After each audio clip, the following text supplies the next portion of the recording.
This is lesson 16 of the no-nonsense A-level physics lessons. And this one's all about wave-particle duality.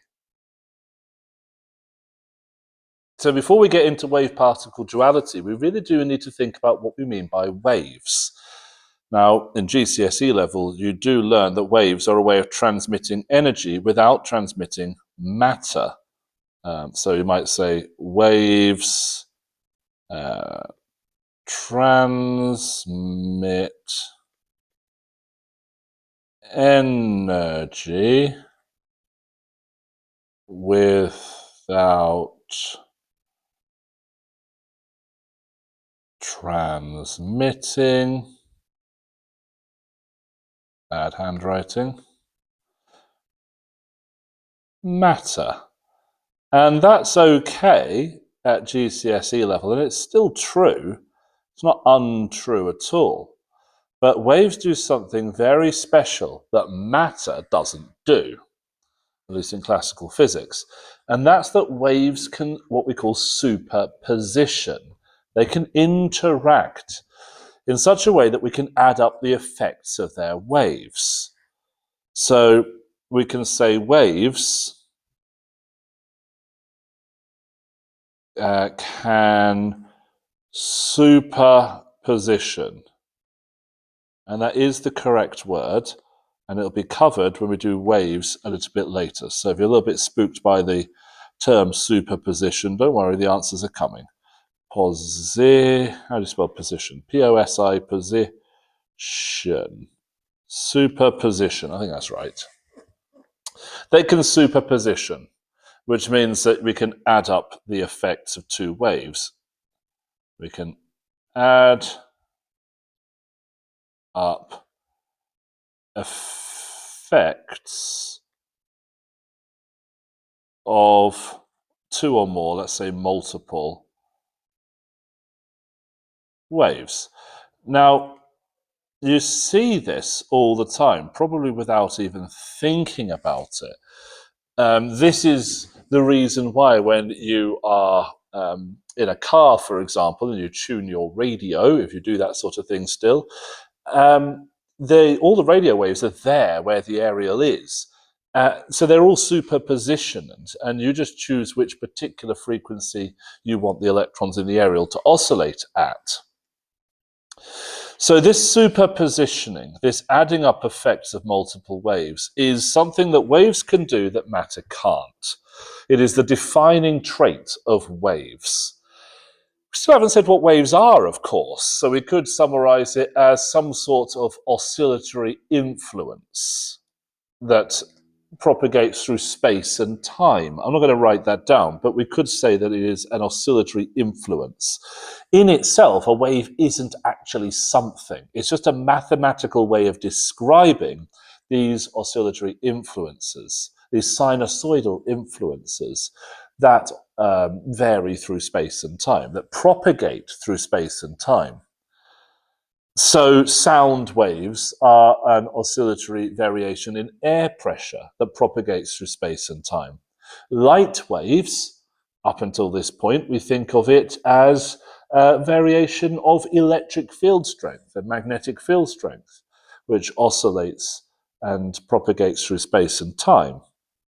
But of course, we've met something else. We've met the photon, some sort of particle that doesn't seem to behave like a wave.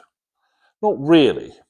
So we can add up the effects of multiple waves, but what that means is that, if you think about the photoelectric effect, if multiple waves are incident, multiple light waves are incident upon a metal surface, then we should add up those effects.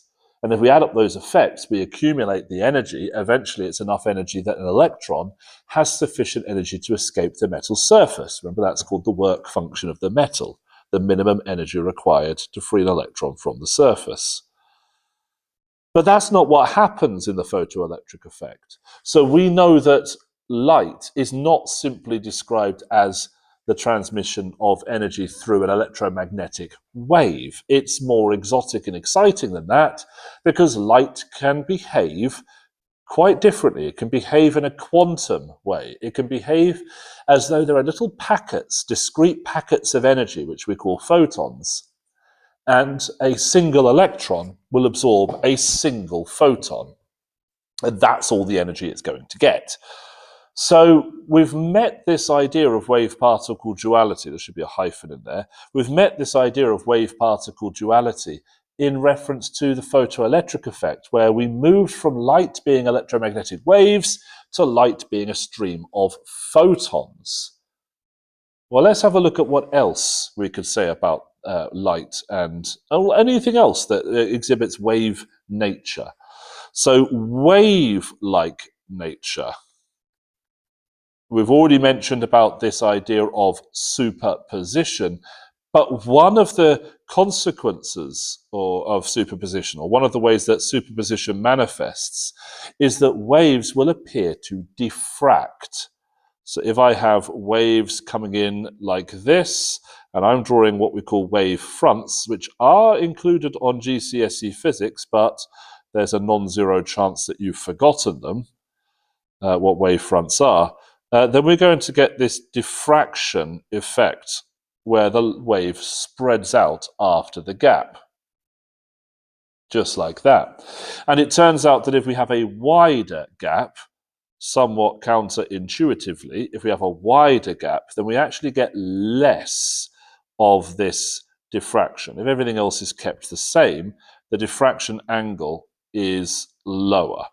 And I'll draw on this diagram what I mean by that in a second, but it's only a rough sketch. These are my wave fronts coming in like this, and then we have wave fronts coming out like this, and this is about as good as I'm going to sketch, I think. And what do we notice? Well, let's use a red pen to indicate that we have this diffraction angle here, dotted line, dotted line.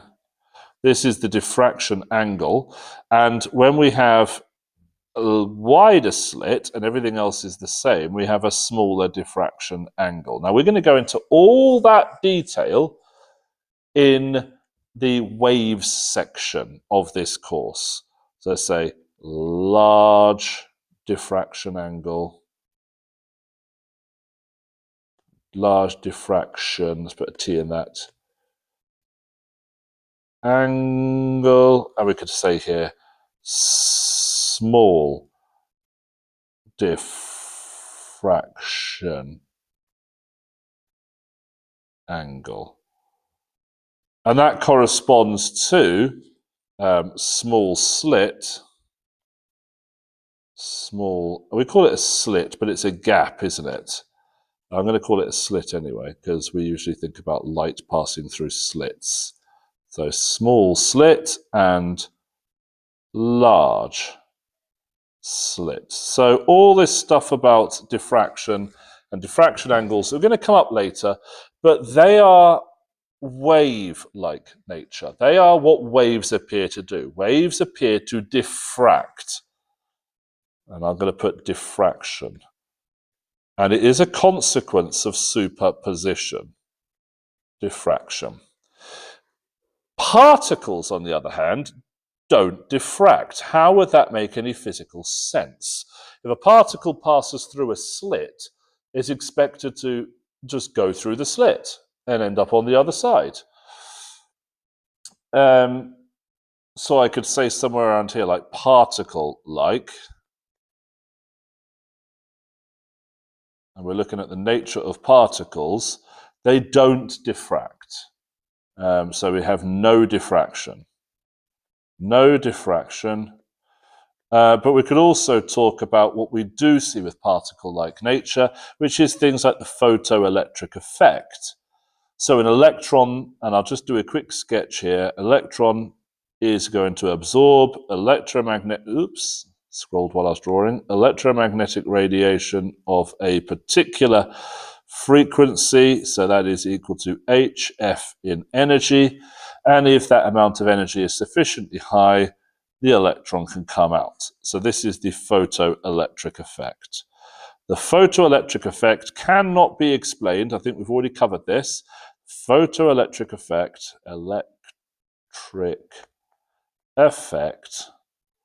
cannot be explained with wave nature, with wave-like nature, only with particle-like nature. And the interesting thing is that light will diffract, and we see this particle-like nature for light as well. Light, it causes the photoelectric effect. So we could say something like, light does this, ...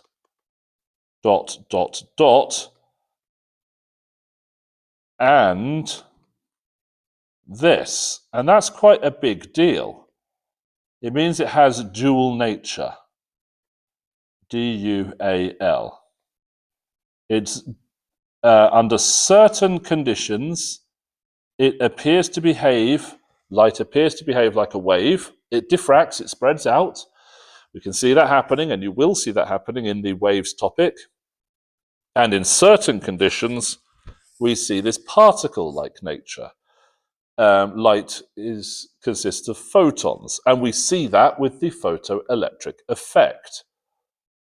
So that's interesting. Light appears to have these two natures. Anything else? Well, this is what de Broglie, I'm pronouncing his name terribly, I'm afraid, but it's the best I can do.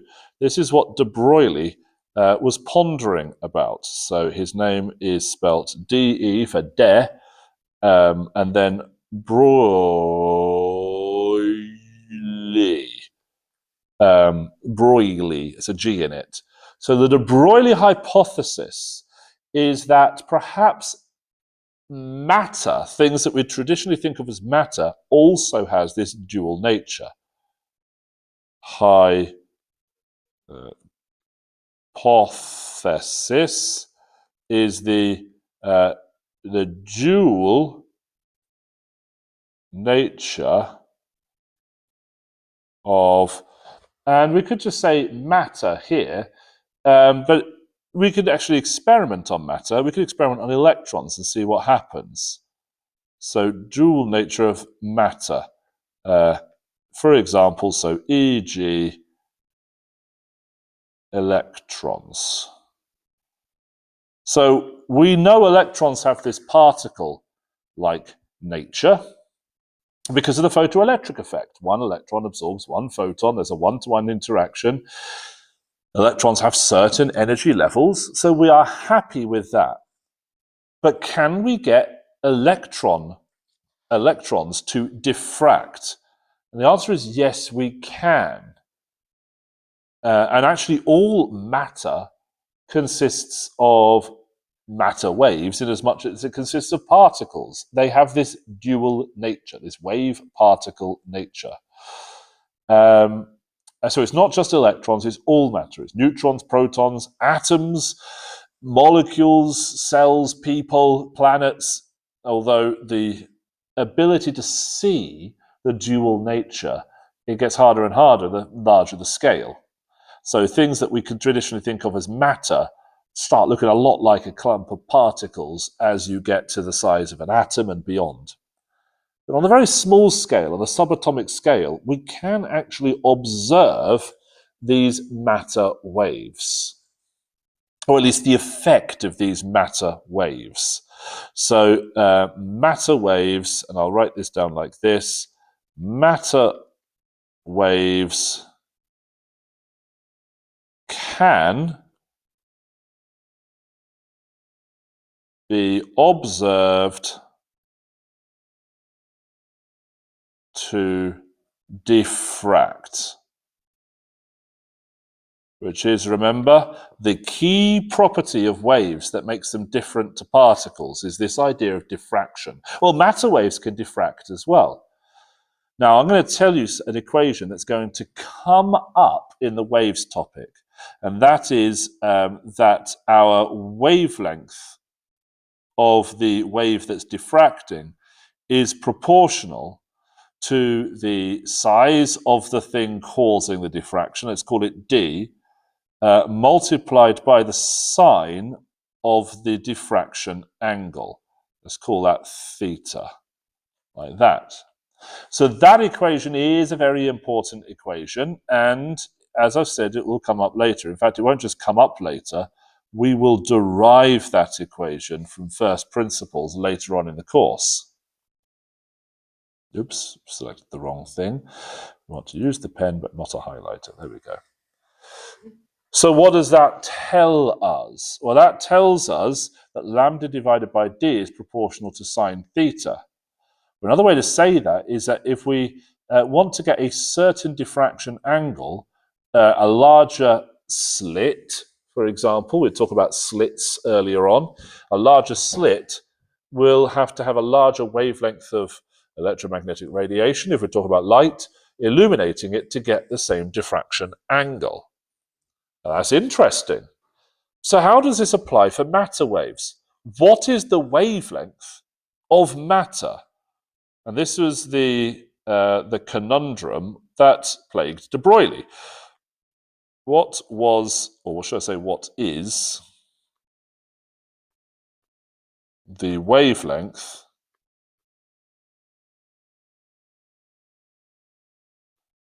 of matter?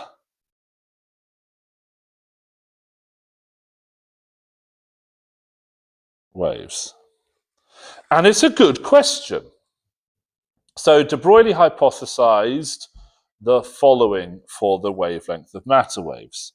He said the de Broglie wavelength, as it's now known, is inversely proportional to the momentum that is being carried by the matter.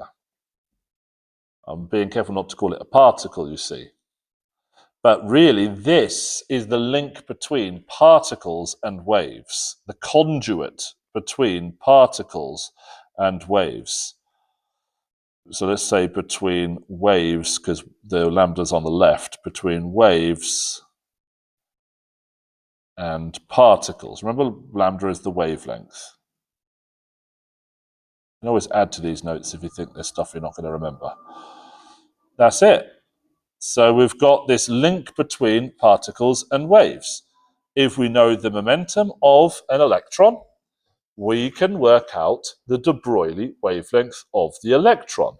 And we know from classical physics that the momentum of matter is mass times velocity.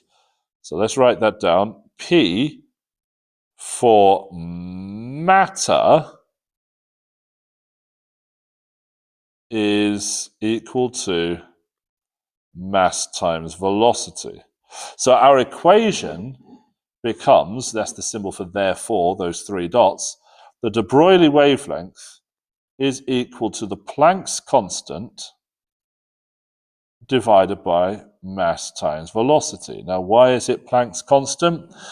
And how do we derive this equation formally? Well, that can fall out of relativity, which comes later. So we've got Einstein to thank for this, ultimately. But there's de Broglie's hypothesis. Well, that's all very well and good, but do we see it? The answer is yes, we do. We see exactly this. If I have a beam of electrons, and I might have to record a video of this, because it's pretty exciting, evidence for, we're just going to say wave nature of electrons. Nature of electrons. Electrons. Okay, so evidence of the wave nature of electrons. Let's suppose we have an electron gun, just like this. Let's call that an let's not label it there. Let's label it, oh, I wanted that. I'll leave it there. I'll label it later because I don't know where the labels will go. And let's suppose I accelerate those electrons. So maybe this electron gun is a tungsten filament which is heated up because it's connected to some sort of AC power supply. So that's fine. And I can add the AC power supply later. No, let's add it now. Let's add an AC power supply just like this. And let's suppose that I'm going to ground this side here. So there's going to be a potential difference between 0 volts and something. And then I can add some sort of anode, and I can connect that to a very high, positive high tension. That's what the HT stands for. high tension, which means high voltage let's do it high voltage. I think I just wrote voltage. Oh dear. Voltage. High voltage. That's what HT stands for. Then that's going to accelerate the electrons. And because we can adjust the potential difference between the filament, which is at the 0 volts, and the high tension power supply, which could be 5,000 volts, because we can adjust that, we can choose the energy of the electrons it gets through. Because we can choose that energy, we can choose the velocity of those electrons, v. And because we can choose their velocity, we can choose their momentum. And because we can choose their momentum, we can choose their de Broglie wavelength. So the faster the electrons go, the lower their de Broglie wavelength, the smaller it is. And that means with smaller wavelengths, we will be able to see diffraction from smaller obstacles. So in order to see the effect of diffraction of, let's say, a grid of atoms, we want to see the diffraction around a grid of atoms. Well, they're very close together and very small, so we'd have to have very small wavelengths, which means very fast electrons, to be able to get a theta that we could see. So what we do is we get a fluorescent screen over here to see where the electrons land, and we can label this fluorescent screen. And then we need, that says screen, not screen, it's just bad writing. And then we need a target. And the target could be something like a thin sheet of graphite, because that's got a nice regular assortment of of carbon atoms. So here come our beam of electrons, and then we will get diffraction from this beam of electrons, just like this. Oops, it's not quite drawing right. Diffraction from this beam of electrons, just like that. And we're not interested in the other ones. So we will see what would be an array of dots on the fluorescent screen. However, if the target isn't a single crystal, if it's polycrystalline, so there's lots of different crystal orientations of the crystal lattice, then we get the superposition of that array of dots, which just looks like a pattern of rings on the screen. So that is what we would observe, is a bright spot in the middle and then a pattern of rings. There's no reason why we should get this pattern of rings if the electrons are particles. There's no reason for the pattern of rings. The ring pattern is the diffraction pattern. Diffraction pattern.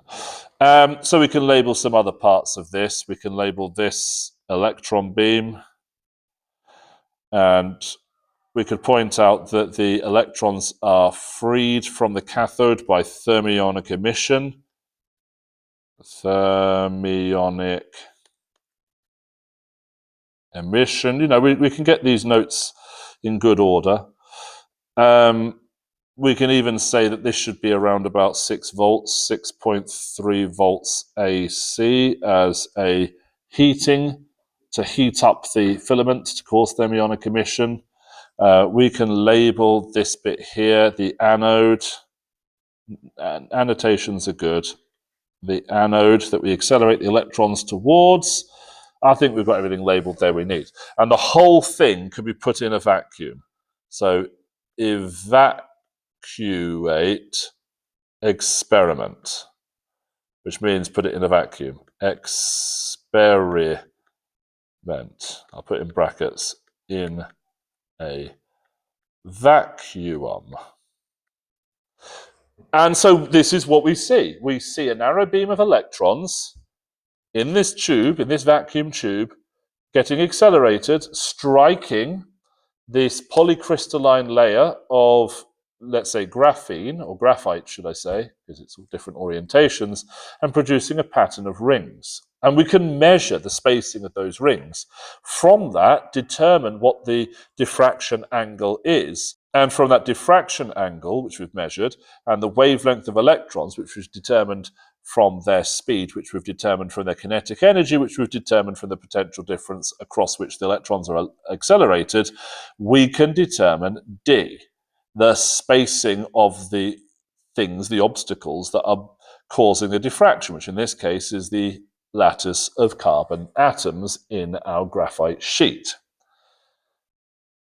Well, that's great, and we see it, and that is huge amounts of evidence for the wave nature of matter, for wave-particle duality proper, which I find quite exciting.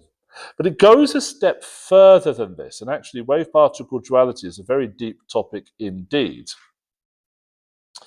Because it turns out that when we consider the energy levels within atoms, so let's just put energy levels in atoms, we can think about them as paths that electrons are following. And so the ground state, n equals 1, is close to the nucleus, and then n equals 2, the electrons have a little bit more energy. Now, if they've got a little bit more energy, they're going a little bit faster. If they're going a little bit faster, then they have more momentum. Well, if they have more momentum, they've got a smaller de Broglie wavelength. So what does that mean? Well, the wavelength is smaller because the momentum becomes larger. There is n lambda electrons, n lambda wavelengths that fit around the circumference. It's a stationary wave.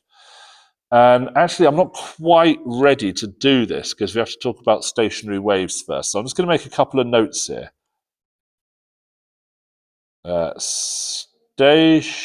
Stationary waves. This is just going to be links to other parts of the course. Stationary waves and electron shells, which we have looked at. So the electrons that are in the atom are actually in stationary waves. And because there are only certain stationary waves that are possible, that's why there are only certain energy levels within an atom that are possible, which I think is quite exciting. I think that's interesting. But this is a link for later. And that's it. That's all I'm going to talk about with wave-particle duality. There's a lot more I could talk about. I could talk about Schrödinger's equation. I could talk about wave functions and what they represent. But all of that will come in the turning points option of the A-level. So we're going to leave that for now.